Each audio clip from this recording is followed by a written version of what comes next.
Today we're talking about building sustainable tribal economies. So I'm going to start off with some questions for you guys. Some opening questions to explore. We hear the term economic development all the time in Indian country, right? You hear your tribal leaders talk about it, particularly during campaign season. But what's the ultimate purpose? What's the ultimate purpose of economic development? What is it for? Funding. Funding? Funding for what?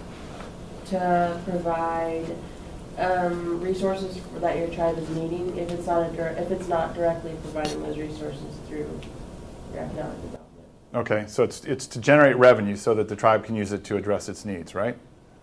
Anyone else have thoughts on what the ultimate purpose of economic development in Indian country is for? To exercise sovereignty. Exercise sovereignty. Okay. Couple good answers so far. Anyone else?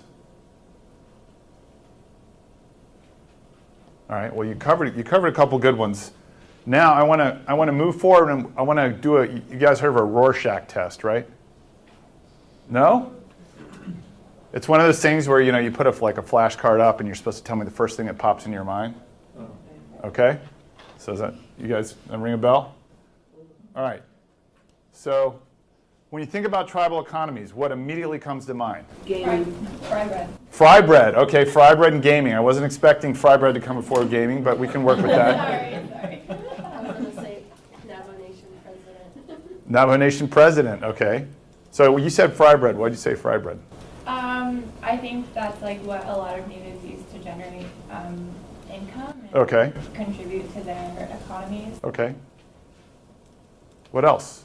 The fishing industry. Fishing industry. Okay. Anyone else? Crafts. Crafts. Okay. Lumber. Lumber. Okay. So another big industry. We've got casino. We got lumber, timber, right? Energy. Energy. Real big in this administration, right? Energy development. Okay. What else should come to mind? So we heard casino gaming, we heard energy development, we heard timber development, we heard fry bread. What else should come to mind? Small business. Small business. Yeah. So let me ask you guys a question before I move to the next frame. So how many of you guys grew up on a reservation? Raise your hand. Or grew up in a tribal community? Half, about half. What happens on payday? Everyone goes home. Leave the bank first. Hit the bank. Everyone goes Like home. no one's working, I mean. Okay. But usually, yeah. Well, in the Navajo Nation, everybody goes out to border towns to get their usual supplies.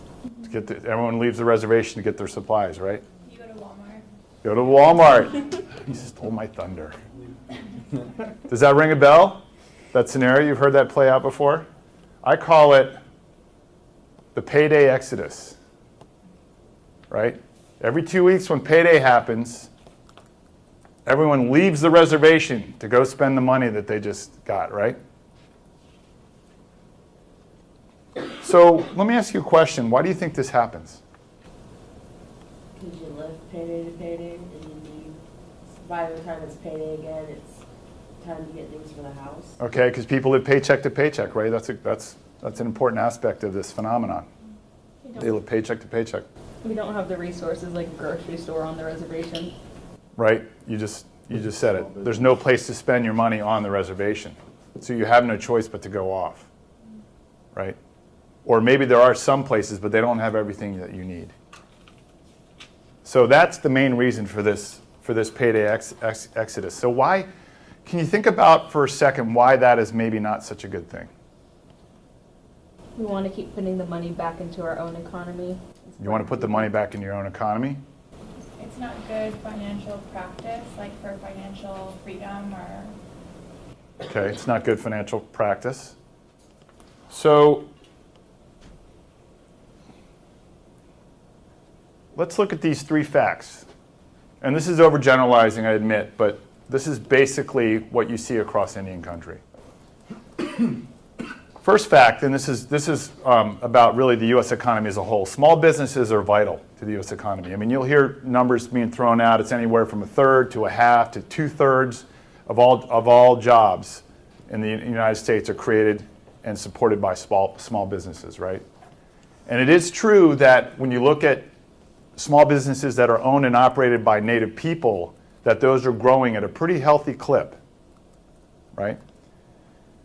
But there still aren't nearly enough in Indian country. There aren't nearly as many as there should be. So the question is, why is that? You guys have any initial thoughts about why that might be?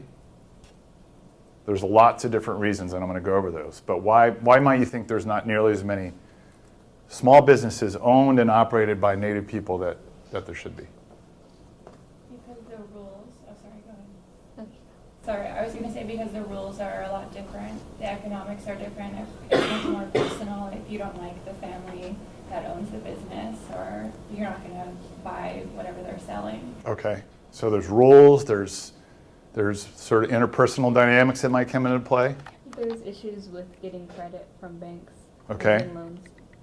There's the harsh economic reality. It's hard to get the money you need to start a business, right? Any other thoughts? So let's look at why aren't there nearly as many Native-owned businesses as there should be. So let's go over these. The legacies of colonialism and federal policies regarding economic development on reservations. And you guys have probably been learning a lot about this, right? For decades and decades and decades. If you look particularly from about the 1930s when the Indian Organization Act happened and all of these sort of Western-style modern tribal governments were formed, often imposed upon tribal nations by the federal government, it established typically these tribal councils and it concentrated all the power and authority in the hands of that group of people. And often those weren't created as councils. Sometimes they were called boards of directors. That's why often in many tribes you have a tribal chairman, right? Not a president, not a governor, right? Not some name that refers to how they appointed their leadership traditionally, but these business terms. Articles of incorporation, bylaws, things like that. The federal government looked to these tribal councils to be sort of the arbiters of economic development. And they really concentrated all of the focus on the tribe developing businesses of its own, saying, you tribal council, you're going to be in charge of economic development, and your job is to start tribally owned businesses, right? Very little attention was paid to figuring out how do you actually get your individual citizens to own and operate their own businesses, right? And it hasn't been really until like the last 30 or so years, 30 to 40 years, that you've seen the federal government sort of come around and realize that if these tribal communities are going to enjoy any sort of measure of economic prosperity, then we have to look at the private sector as well as basically public sector businesses owned and operated by the tribal government. So that's one big reason for that.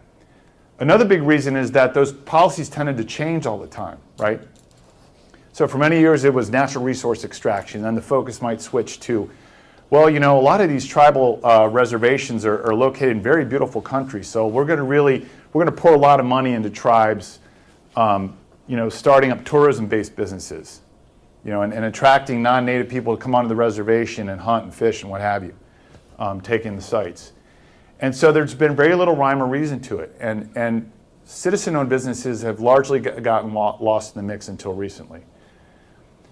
And because of that, you have an underdeveloped or poor governance environment for business success, right? So you mentioned the rules. The rules are absolutely important. We're going to talk a lot more about what that entails. But you don't really have, on many reservations in many tribal nations, you don't have a well-developed set of rules. You don't have a well-developed governance environment for small businesses that can support small business development. Cultural values regarding individual success. So what does that mean, cultural values regarding individual success? So there are some tribes where traditionally, prior to colonization, that spirit of entrepreneurship wasn't very strong, right? Everything was done communally. But on the other hand, there are many tribes where the spirit of entrepreneurship was incredibly strong. And in fact, the fate of the entire society was really based upon fostering that spirit of entrepreneurship. If you look at a place like Oglala Lakota, Pine Ridge, prior to the advancement of the frontier, very strong spirit of entrepreneurship. And it's one of the reasons why you're seeing a resurgence on that reservation of small business ownership today, because culturally it's who they are. And I would argue for the vast majority of tribes, they had a strong spirit of entrepreneurship, traditionally. But there is variation there. It's hard to generalize across all of Indian country and say that there was a strong spirit of entrepreneurship, and still is to this day. Government and or community attitudes towards entrepreneurship. You kind of touched on this, right? It may be that the government and the leadership just doesn't talk about it very much. The importance of small business development, the importance of people in the tribe owning and operating their own businesses on tribal lands. And it may be the community attitudes, sort of crabs in the bucket, or jealousy. If someone wants to strike out and start their own restaurant, or start their own laundromat, or start their own video rental store, there may be some jealousy there, and say, "Oh, I'm not going to do business with them. I don't want them to get ahead." I wouldn't say that's rampant, but you do hear about that sort of jealousy. And I think it's part of that jealousy is based in an ignorance of what small business ownership really entails, and we're going to talk a little bit about that as well. So that's some of the obstacles. Some other obstacles, and you guys touched on some of these. Land. Some of you folks are from Navajo, right? If you want to start a business at Navajo, it's not a very easy process. And you need land to do it, it's not a very easy process, right? Because in Navajo, for instance, you have chapter-based system in terms of determining whether and how you can use a piece of land, right? And it can be a very, very complicated process. And often there's not any land available. Startup and reinvestment capital. It's not just about getting money to start your own business. It's actually accessing dollars to be able to grow your business over time. Because it's not like you just get that initial infusion of dollars and you're good to go. What do they say, that some extraordinary percentage of small businesses, whether tribal or not, fail in the first 5 years. And so you're going to need that financial support as you grow your business, and getting that startup capital, getting that reinvestment capital so you can grow your business beyond a certain size is absolutely critical. But in many cases, it's really hard to get. And in fact, the CDFI fund at the Department of Treasury released a report, I think it was back in late 2016, that called the Access to Capital and Credit Report, Access to Capital and Credit in Native Communities Report. And it really details with great specificity the extent to which it's really difficult to get that money you need to start a business in Indian country, to get that mortgage loan to own a home, that sort of thing. So that's a very real barrier for a lot of would-be tribal citizen entrepreneurs. You have a lack of physical infrastructure, right?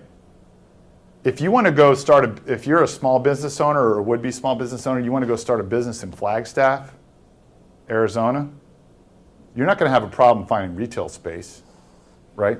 You're not going to have a problem plugging into the water system, the sewer system, the telecom. You're not going to have a problem with substandard roads that are going to prevent customers from getting to your place of business. That's not a challenge if you want to start a business there. On many reservations, however, if you want to start a business, you're up against these sorts of challenges. There's no storefronts available, right? If you're selling that fry bread and they're really popular, how many of you guys ever bought a burrito from outside of the council chambers during lunch hour, right? Right? Lots of hands, right? There's that informal economy that's really at work, right? That really strong, robust informal economy, the cash economy. But say, for instance, if your burritos are the most popular on the reservation and you're thinking, man, I would really love to grow my business beyond just selling them out of the back of my car during lunch hour outside of the council chambers. But there's no place for me to situate my business. I don't have the money to build my own storefront. to build my own facility, to build my own restaurant. Also, I don't even know where to begin to try to figure out where in the reservation there might be adequate water, sewer, electric, roads, telecom, all the things I would need to, actually have a physical location for my business and have that function well. It's just not there in a lot of places. I'll never forget, I was talking with one tribal citizen entrepreneur a few years back. She's very successful. She said for the first few years, she lives on a rural reservation out in the Pacific Northwest. She said for the first few years, FedEx couldn't reach my house because her business was based at her house. She said they couldn't reach my house because the road to my house was not paved, and when the weather was bad and it was wet, they didn't want to drive their truck up the road because they were afraid they were going to get stuck. So she said I would have to come down the hill and actually meet the FedEx driver at the side of the paved road. So that's where we were at in terms of trying to operate a business on a reservation. Technical business expertise and support. So this is a critical area, and we're going to talk about how partnerships can really play a role in providing this. So I've met so many particularly young Native people that have these amazing business ideas, and they recognize from growing up in a tribal community that the service I want to provide or the good I want to provide, no one else is providing it. There's a market there, but no one is meeting that demand. So I know my business opportunity would work, but they may not have the expertise, the technical know-how on how do I actually run a business, right? How do I balance the books? How do I deal with goods and all that stuff coming in, margins, all that sort of stuff that you need to know in order to run a business successfully? Because again, remember, the first few years, you're barely breaking even. If you're lucky, you're turning a small profit. But if you're not doing everything exactly right, you're going to find yourself in the red, and then it's going to be hard to keep that business going. So that technical business expertise and support is critical.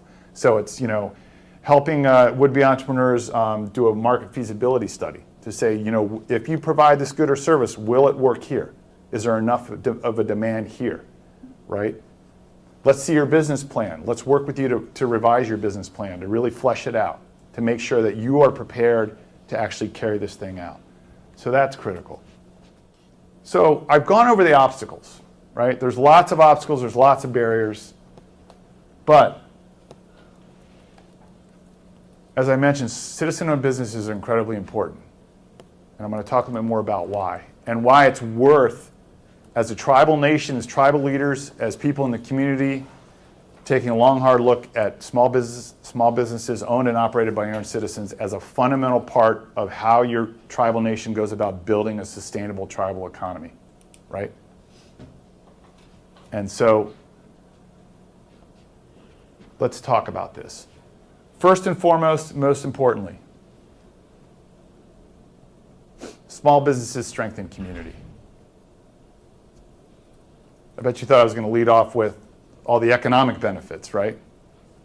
And I'm going to go through those. But the most important thing is small businesses strengthen community, right? Because if you think about it, and you guys touched on it a little bit at the beginning, the ultimate purpose of economic development is not to get rich.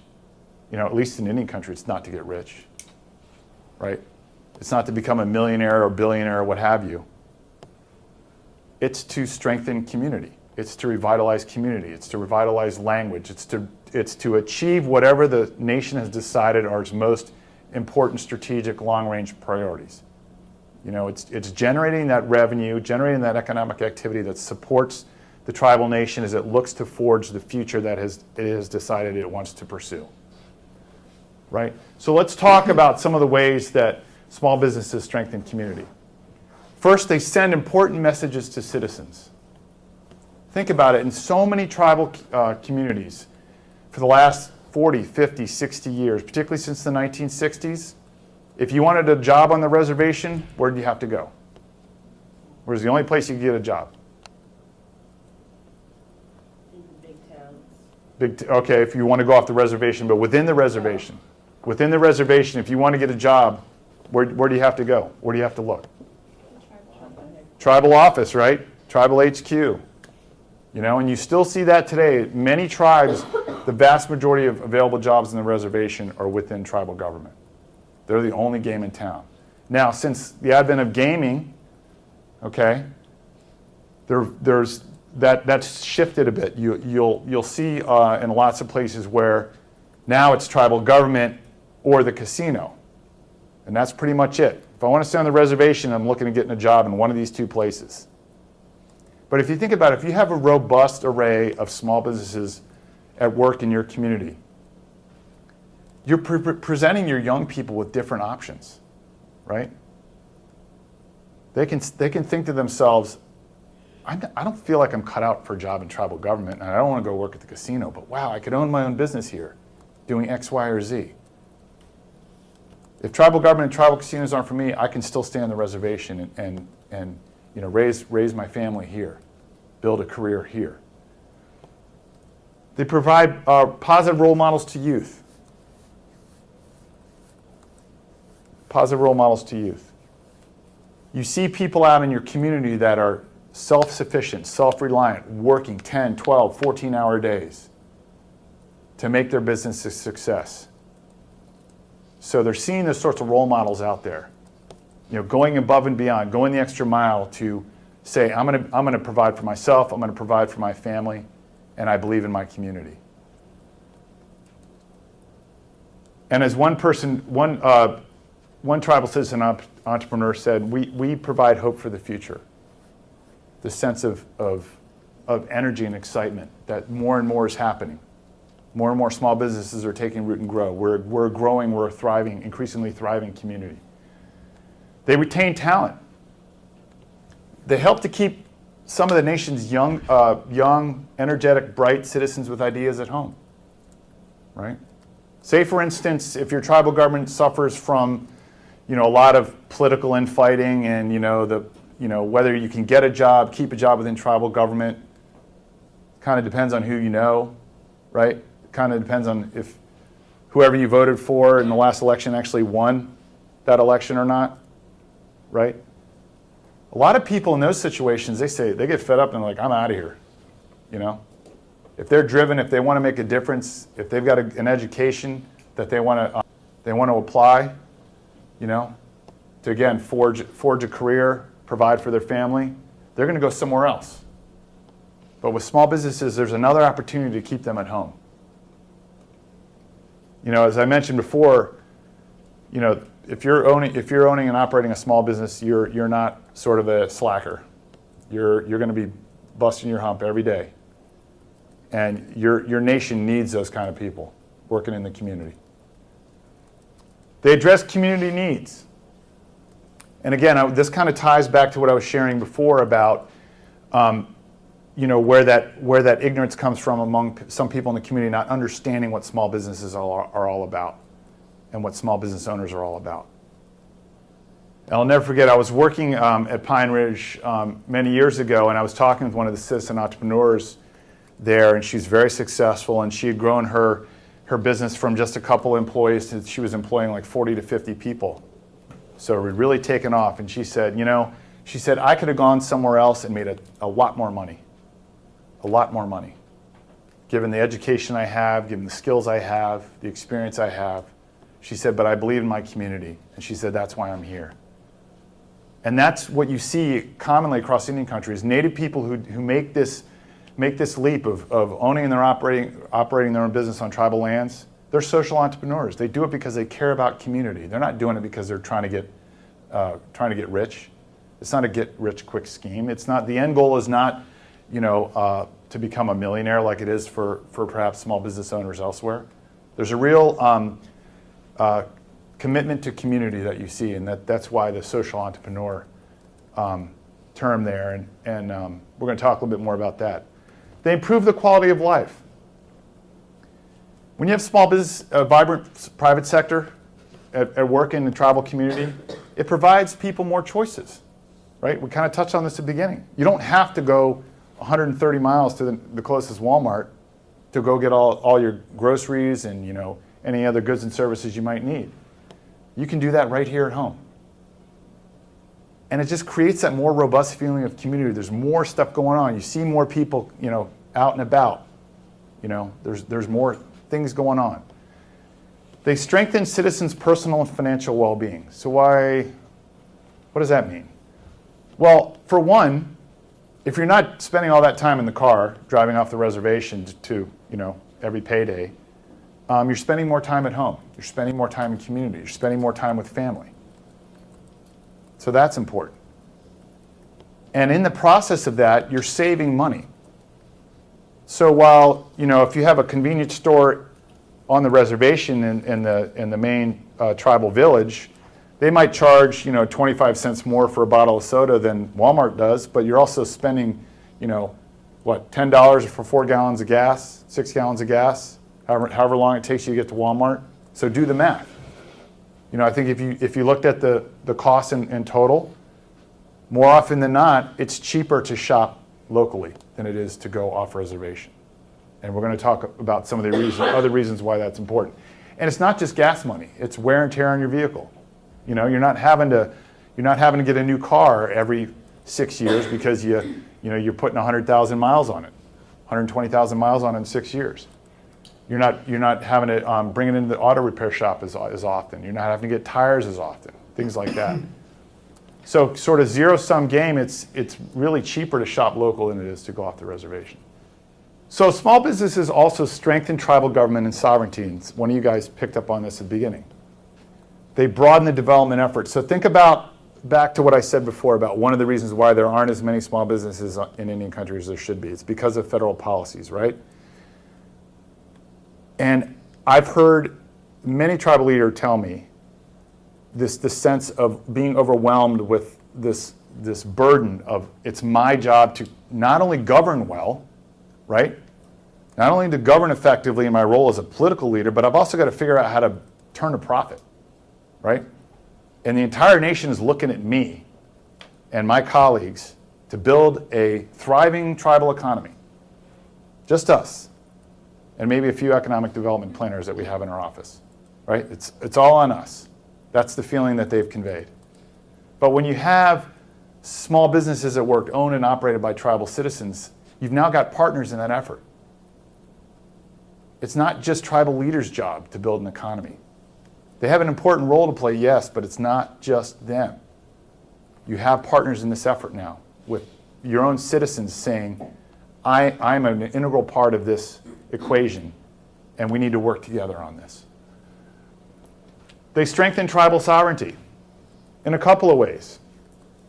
And I'll talk about how small businesses can help generate tribal revenue here in a minute, but when you have small businesses at work, they're generating that economic activity that lessens the tribe's dependence upon federal dollars. That doesn't mean the federal government's off the hook, for living up to its trust and treaty obligations through, annual appropriations to the tribes and grants and what have you.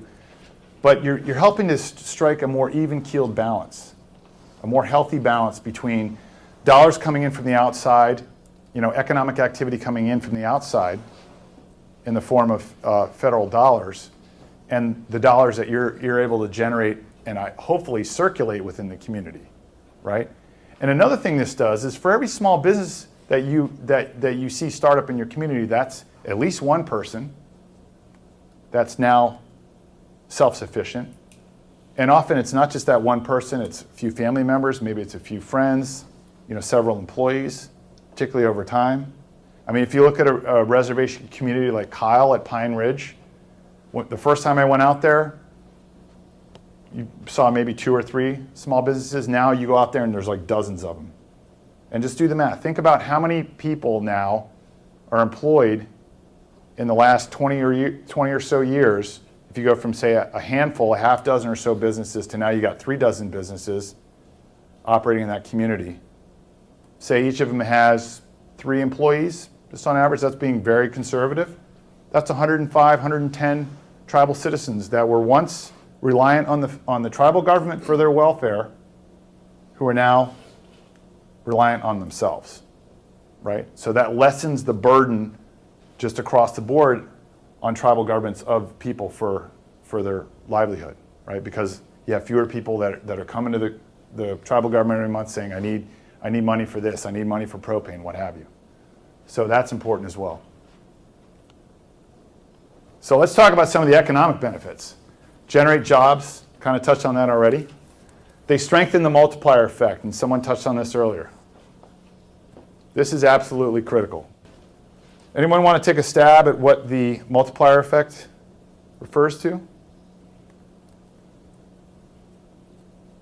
It's a real like highfalutin, economist term.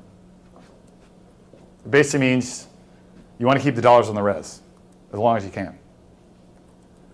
And so this is often cited as the biggest economic issue facing tribal nations.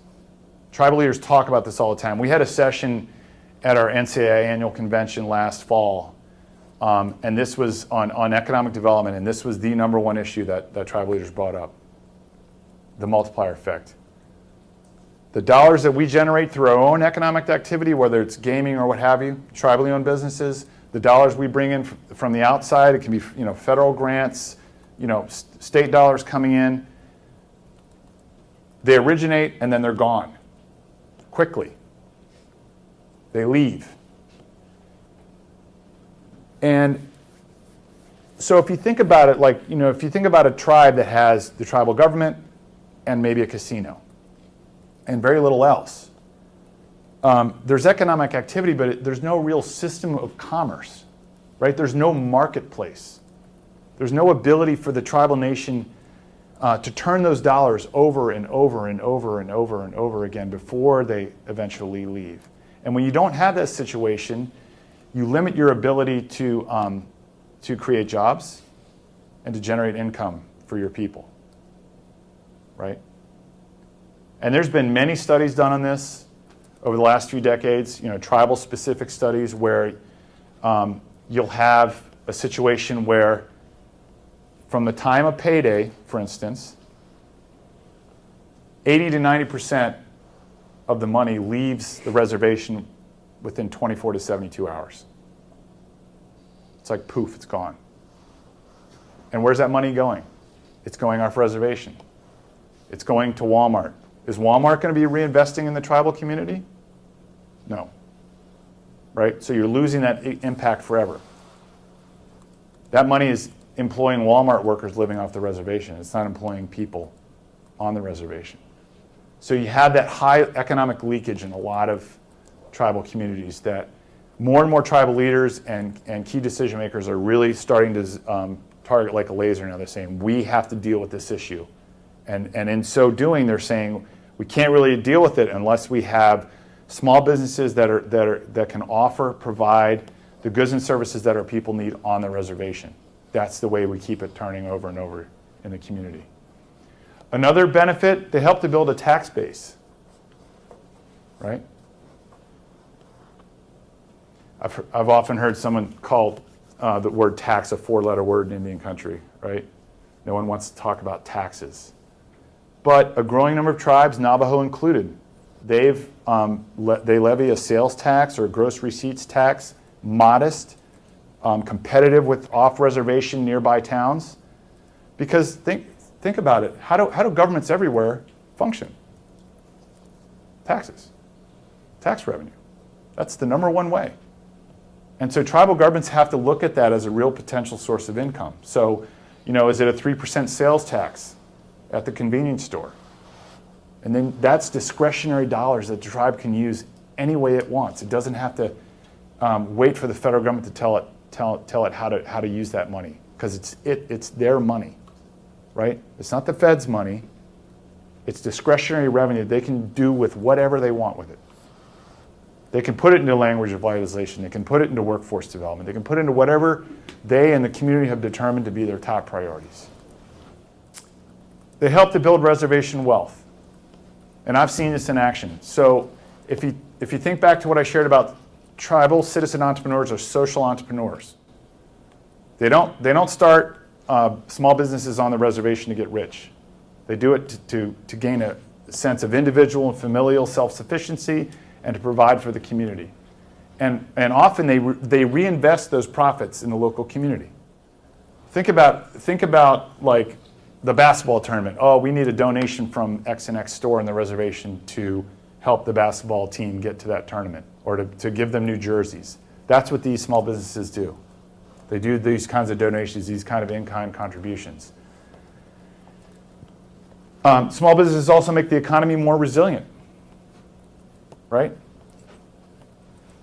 Say the state wins a lawsuit against the tribe when it comes to their casino, and suddenly they got to go from class 3 to class 2, and the tribe's casino revenue might fall off, or there's a new casino off right near the reservation that's being started by some non-native operator, and it's going to have an impact on the casino's bottom line. Well, you still got those small businesses operating, right? It helps to create a buffer against the economic uncertainty that's caused by major industries and the shifts in those industries. So the question then, right? Think about all these benefits I went through, all these contributions that small businesses make. And I wouldn't argue that this is even an exhaustive list, but these are the ones that I and my colleagues have identified over the years. There's about a dozen here. So again, we know some of the barriers, gone over those, talked about some of the benefits. So whose job is it to cultivate small businesses owned and operated by your citizens on tribal lands? Whose job is it? I think it's like a little bit of everybody's job. Okay. You didn't get my PowerPoint ahead of time, did you? Okay, it's everyone's job. Can you be a little bit more specific? It's the citizen's job to have the initiative to want to do something to solve a problem in the community. It's the tribe's job to help build that person up and give them what they need, like the training they need to do what they got to do. And then it's the federal government's job. It's their responsibility to provide funding. Well, I guess not directly in that manner, but to provide an opportunity for funding at a fair amount with other people, small businesses. Okay. Any other thoughts on this? Whose job is it?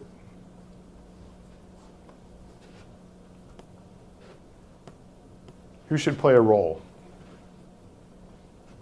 Is it just we need a bank that's going to, bankroll the would-be entrepreneur to start their business? Is it that simple? Or do other entities need to be involved? Because remember how the feds conceived of this. Even when they came around on small business development, it was like, it's tribal council's job, it's tribal government's job. Right? We're going to talk about tribal government, but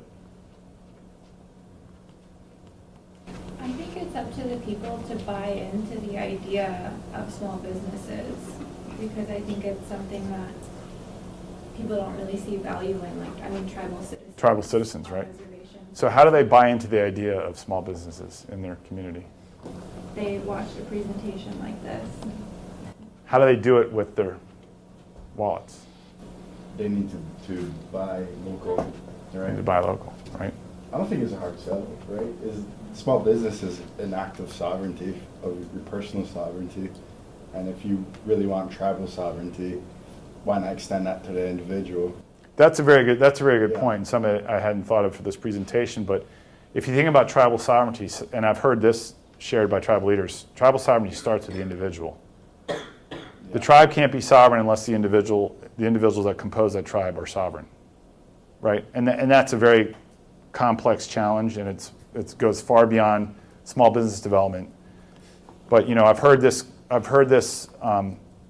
particularly from tribes that have that some of my colleagues in the past have said we're really high on what we call the stomp index. So they got stomped really hard by the federal government, during the colonial phase. If you look at a place like San Carlos Apache, for instance, where, their reservation was basically created as a concentration camp for hostile Apaches, right? They got stomped because for about 50 years they weren't allowed to tie their shoes without permission from the local superintendent, right? And it's that individual sovereignty piece, and a lot of it comes down to healing, from colonial trauma, dealing with a lot of the lateral oppression that you see in many tribal communities. But you're right. It's important to think about small business development in that way. It's an individual expression of sovereignty. To say, I'm taking charge of my own life and the lives of my family, to provide for them. And not do what the federal government wanted us to do, which was to be dependent on the tribal government. Yeah. Right? So that's an important way to think about it. So let's talk a little bit about this. So tribal government has a critical role to play in cultivating small business success. And I would say across the board, more and more tribal governments are taking this role very, very seriously and are approaching the challenge very strategically. But what we have seen, and we still see to a certain degree, is that some tribes, and it can be unintentional or it can be, unfortunately, sometimes purposeful, they actually suppress small business growth on their lands. And some of it is direct interference, some of it is sort of indirect interference, and sort of small businesses are collateral damage, if you will. But let's talk about some of these dynamics to just sort of name them. I don't want to belabor the point because there's been a lot written about the sort of unhealthy ways that tribal governments and tribal leaders approach small businesses operating on their land. But I do want to at least name them so we can talk about some effective strategies for fostering a positive environment. So these are just some of the ways, and there's many, but these are just some of the ways. So tribes can delay processing of permits so that would-be entrepreneurs that are looking to get that permit to start that business on tribal land, they just say, forget this. Forget this. It's taking too long. One tribe I know of, until recently, when they recognized the negative impact that their process was having, and they took some steps to streamline it, one tribe I know had 106 steps that a would-be entrepreneur had to go through in order to start a business on tribal lands. 106 steps. Took, on average, 2 years to get through the process. Would any of you in this room wait 2 years to start a small business if you were ready to go today? I didn't see any heads nodding yes, right?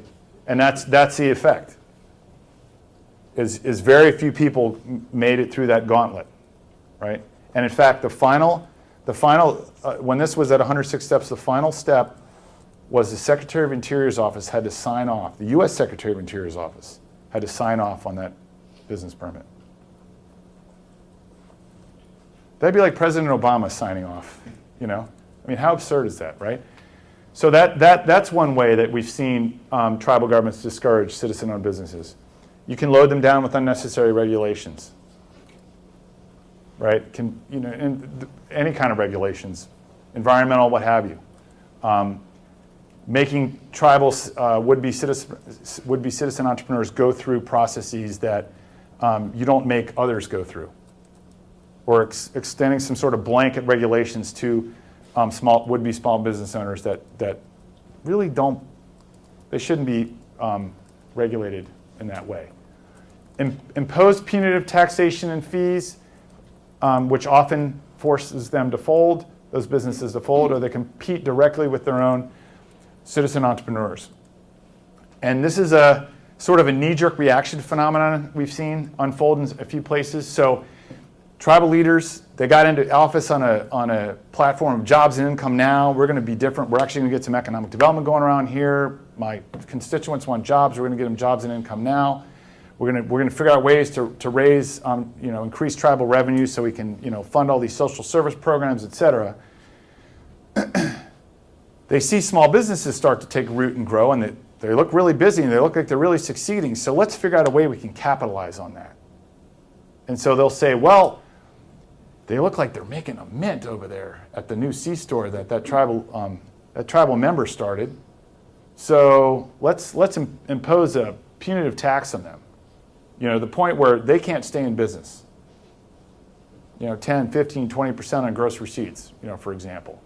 And it forces them to fold because the tribe is saying, well, this is a great way that we can sort of piggyback off them and make some money. And they don't realize that in so doing, you're not going to have any source of revenue at all here in a little while, 6 months to a year, because you're going to run them right out of business. They compete directly with their own citizen entrepreneurs. Same sort of thing. They say, oh man, this tribal citizens, they've made a C-store right here at work. We're going to build one right across the street. right? We'll make it work too. And we've seen that in particular with certain types of businesses, right? And certain types of businesses you do not want your tribal government to run. You don't want your tribal government running a laundromat, right? You don't want your tribal government running a video rental store. Those are small businesses that are best owned and operated by individual citizens and their families, right?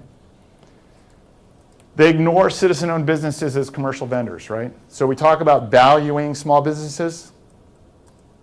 Tribal governments, and I've seen this in many instances where tribal leaders will say, yeah, we got to buy native, we got to buy local, you know? They throw out that rhetoric, and then you look at tribal government and what they spend money on, and tribal governments spend a ton of money. Not just on salaries, they spend a ton of money on goods and services, right? They don't even use their own citizen-owned businesses as commercial vendors. Fail to enforce a commercial code. Remember I talked earlier about there's an underdeveloped governance environment in many tribal nations that can support small business development. And often they don't have these kinds of critical codes in place. You know, when you have small businesses at work in a tribal community, you're basically increasing the level of commerce that's taking place. And any small business owner at some point in time, they're going to get into some commercial dispute, some legal dispute over some business transaction they had. You know, it could be a contract with an off-reservation vendor for goods that they need to sell through their store, what have you. You got to have the rules in place that govern those sorts of commercial activities. And they have to be fairly enforced. And unfortunately, in some tribal communities that haven't dealt with the making sure that their judicial function of the tribe is independent, right? It's non-politicized. If you let politics get into court decisions, it's a recipe for small business disaster. Because when that small business owner has a case before tribal court, and there may be an interested party that can get to the tribal council, you don't want that dynamic. Because sooner rather than later, there's going to be a decision that's brought against that small business owner that's not based on the merits, but it's based on politics, and that small business owner is probably going to lose that business. So that's absolutely critical. So let's talk, in wrapping up, let's talk about what are some of the ways that tribal governments can cultivate, support the growth of tribal citizen-owned businesses in their communities. These are just some of the ways that tribal governments and specifically tribal leaders can cultivate businesses that are owned and operated by tribal citizens. First and foremost, making a sustained national commitment, right? So what do I mean by that? It can't just be seen by the entrepreneur or would-be entrepreneur or average Joe community member as, oh, this is Chairman Green's initiative, right? Or Chairman so-and-so's initiative. This is the nation's imperative, right? This is a national priority that we support, cultivate businesses owned and operated by our own people, right? In order to build an actual economy instead of just running a few businesses that employ a few people or a few hundred people, right? An actual economy, a system of commerce on the reservation. Tribal governments and leaders can also build partnerships to create that support system for people like you in the community that may have a great business idea but don't know exactly how to turn that idea to an actual business, right? And that can be everything from, a small business development center. It can be partnering with a local higher education institution that can offer certain courses, can maybe lend some expertise of a faculty member to help vet a business plan that the would-be entrepreneur might have. Those partnerships are important with organizations like Native CDFIs. Also philanthropic. There's a lot of foundations that really are focusing in on private sector development in terms of figuring out how do we support Indian country growing stronger, right? Yeah, we can invest in governments and we can invest in government-owned businesses or help them develop those, but we also need to be looking to individual citizens to help build tribal economy. And this is one important way to do that. So for instance, the Northwest Area Foundation, huge foundation that has like a large service area, several states. They've said citizen entrepreneurship, supporting tribal citizens to start and build their own businesses, that's a priority for us, and they're pouring lots of money into it, right? But do you as a tribal government and tribal leader know that? Are you engaging with those sorts of foundations to try to bring some of that investment into your community? Tribal governments and leaders also need to teach tribal citizens. So back to that citizen engagement question, right? Tribal leaders as educators, they need to be teaching their citizens on an ongoing basis about the many benefits of tribally owned or tribal citizen-owned businesses. They need to teach them that first and foremost, tribal citizen entrepreneurs are social entrepreneurs. What do I mean by that? Virtually every tribal citizen that wants to start a business in a tribal community is not doing it to try to get rich. They're doing it because they see that they can play a valued role in strengthening community in whatever way by providing whatever good or service, right? Our tribal citizens who have ranching operations, they're having to drive an hour and a half off the reservation to get hay and feed for their cattle, right? Why is that? I could start a hay and feed store on the reservation right here, and I would save them all that time, money, gas, etc., by providing that good and service right here. And it strengthens community, keeps the dollars on the reservation turning over, and I get to employ a few of my family members, right? So that's part of the education process. The idea that tribal citizen entrepreneurs are invaluable to community life, right? And also that for most tribal nations, it's a cultural principle, right? Most tribal nations historically relied on entrepreneurship to sustain the community, right? Whether you had your arrow makers or you had your harvesters of certain herbs or whatever, there was that small business entrepreneurship type role that had to be fulfilled if the community was going to sustain itself. They also need to be taught, tribal citizens need to be taught that your citizen entrepreneurs are not millionaires in the making, you know? One might own a busy convenience store that has a lot of people buying gas, going in and buying sodas and sandwiches and stuff like that. That doesn't mean they're millionaires. You know, often they have lots of loans. They're leveraged to the hilt. They have a small profit margin. They're employing a lot of people. They have these huge vendor contracts. They're paying back loans, you know, all that sort of stuff. And they need to be taught that buying native is a real important thing. It's not just a slogan. You know, if we're about tribal pride, as you put it, right? National pride, part of being proud about who we are, about being proud of our nation, is to support our own entrepreneurs, right? Because that's part of what will help sustain the nation. That means you have to do business with those businesses. Making them understand that, yeah, you know, that 2-liter bottle of soda here in the community that's being sold by that C-store that's owned by, you know, your fellow tribal citizen, it may cost 20 cents more than the one at Walmart that's 2 hours away, but do the math. It's actually cheaper if you put all the costs in the equation, right? It's actually cheaper to stay at home and buy that 2-liter bottle of soda right here. They can build the infrastructure. We talked about infrastructure, right? Tribal governments, tribal leaders need to take the lead in building the infrastructure that tribal citizen-owned businesses need in order to get off the ground and to sustain themselves over time.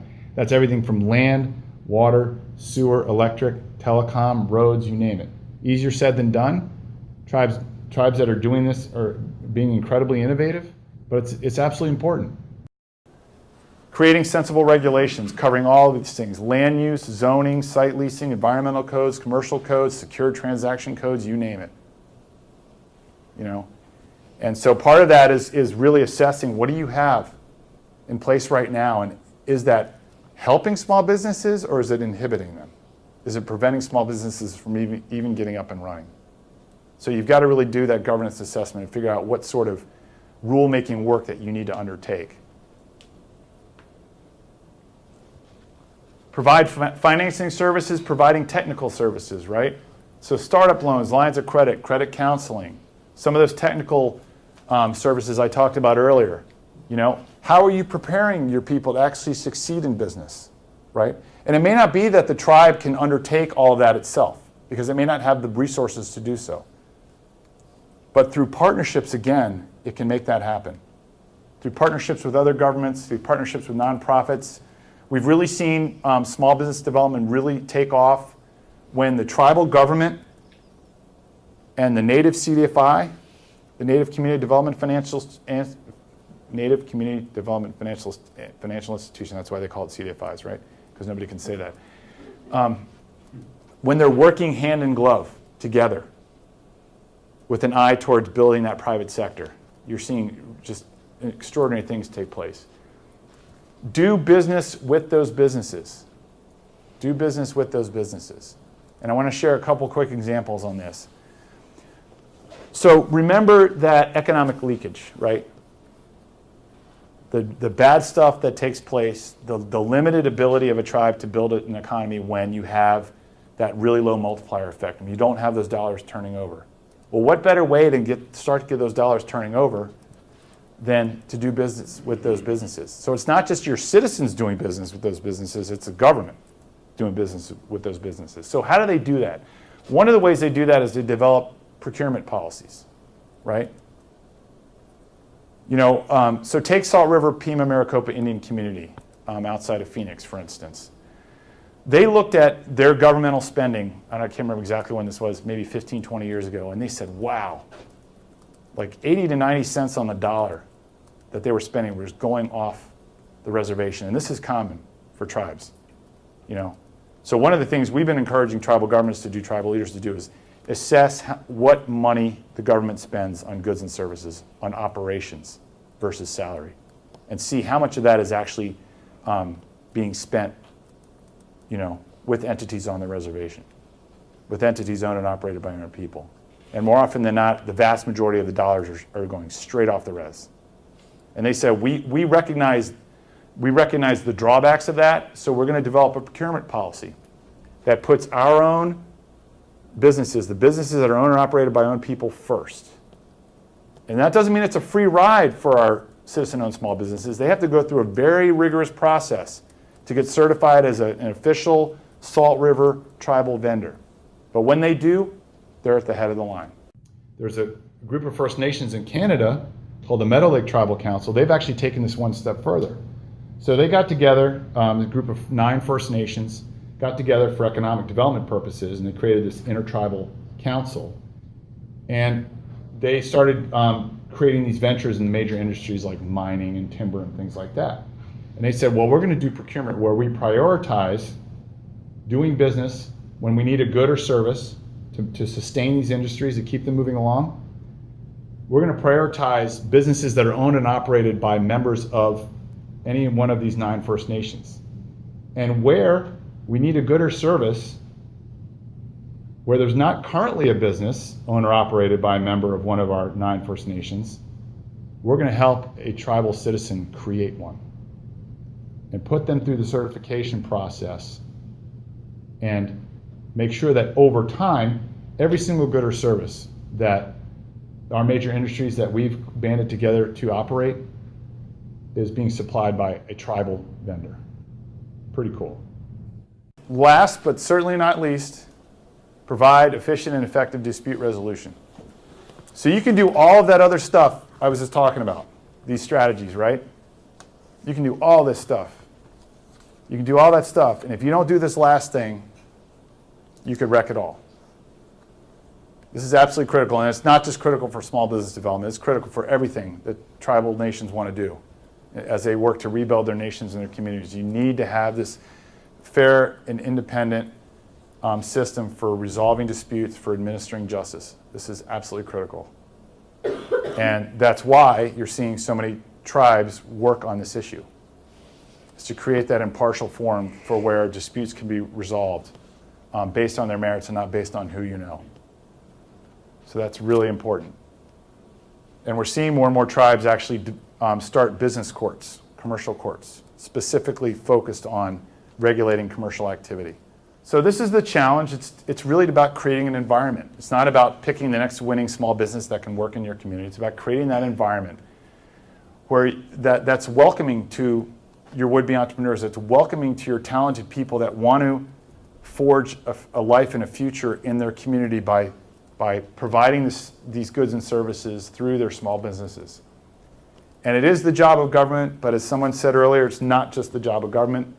It's the job of all of these people. All of these people, all of these entities need to play a valued role. Your citizens, we've talked about this again and again and again. It's about them contributing as consumers. It's about them contributing as small business owners, those who make that leap. It's about them saying to that person that that family member that may be, cutting on the person who has decided to start a restaurant in the community and saying, I'm not going to eat there. Saying, no, it's important that you eat there. It's important that you patronize that business. And explaining why. It's being that educator as well. Native community development financial institutions, they're working wonders with very little resources in getting these, helping to get these small businesses up and running. Tribal colleges and universities partnering, all these folks partnering together, but tribal colleges and universities helping to educate would-be entrepreneurs about how to succeed in business. There's a newer phenomenon of Indian business alliances, and these are state-based, and they're mostly in the upper plains, but where you have these various entities getting together and forming these partnerships, which are all about helping seed a private sector in tribal communities. Tribal chambers of commerce, lending institutions, forging those partnerships with banks, helping break down their unfamiliarity with doing business on the reservation, saying this is a good place to invest. We have a fair and independent court system that you can put your faith in, so you need to start loaning, making small business loans to our people. Foundations, other governments, et cetera, all working together.